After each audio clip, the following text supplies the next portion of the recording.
നീ ബീഫ് കഴിക്കൂലേ? കഴിക്കണ ബീഫ്. നീ ബീഫ് കഴിക്കുകയും ചെയ്യും, ഇത് നമ്മളെ രാജ്യക്ക് നമ്മൾ മാറ്റുകയും ചെയ്യും.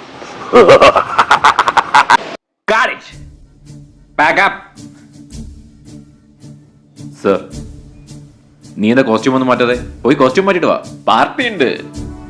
സാറിന്റെ കൂടെ എന്റെ അവസാന സിനിമയായിരിക്കും സാർ ഇത്. സാർ എപ്പോഴെങ്കിലും കേരളത്തിൽ പോയിട്ടുണ്ടോ? അവിടെ ഒരു വർഗീയ കലാപമോ വർഗീയ പ്രശ്നം ഉണ്ടായിട്ട് കാലത്രയേറെ സാറേ നിനക്ക്? കഴിഞ്ഞ 10-12 കൊല്ലമായി അവിടെ അങ്ങനെ ഒരു പ്രശ്നം ഉണ്ടായിട്ട്. നീയൊക്കെ കൂടി ഉണ്ടാക്കാൻ നോക്കുന്നുണ്ട്, പക്ഷെ അതൊന്നും ഏക്കത്തില്ല. കേരളത്തിൽ എവിടെയാണോ ഹിന്ദു കുട്ടികളെ തട്ടിക്കൊണ്ടുപോയിട്ട് മുസ്ലിം ആക്കുന്നത്? അവിടെ എവിടെയാണോ ബീഫ് കഴിക്കാത്തവരെ നിർബന്ധിച്ച് ബീഫ് കഴിപ്പിക്കുന്നത്? ഏത് മുസ്ലിം സഹോദരനോടോ കേരളത്തിൽ പോർക്ക് കഴിക്കുന്നവരെ എതിർക്കുന്നത്? അത് കേരളമാണ്. നീ കൂടുതൽ ഓവറാക്കല്ലേ സാറേ. വിഷ്ണുമൂർത്തി തെയ്യക്കോലം കെട്ടി തൊട്ടടുത്തുള്ള ജുമാ മസ്ജിദ് പോയിട്ട് അവിടുത്തെ ഇമാമിന്റെ കൈ പിടിച്ചൊരു കാര്യം പറയാം. നിന്റെ വാങ്കുലിയും എന്റെ ശംഖനാഥവും സഹസ്രാബ്ദങ്ങളോട് ഈ മണ്ണിൽ നിലനിൽക്കണമെന്ന്. മാലയിട്ട് ശബരിമലയ്ക്ക് പോകുന്ന സ്വാമിമാര് വാവര സ്വാമിനെ വണങ്ങിയിട്ട് പോകുന്ന നാടാണ് സാറേ അത്.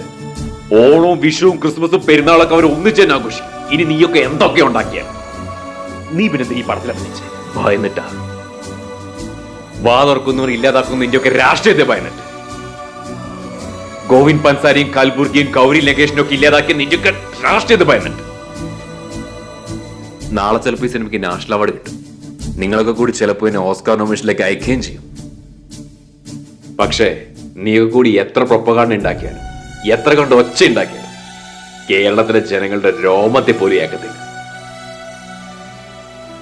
അവര് പറയുന്ന ഒരു കാര്യമുണ്ട്, കേരളാടാ, മലയാളിടാ.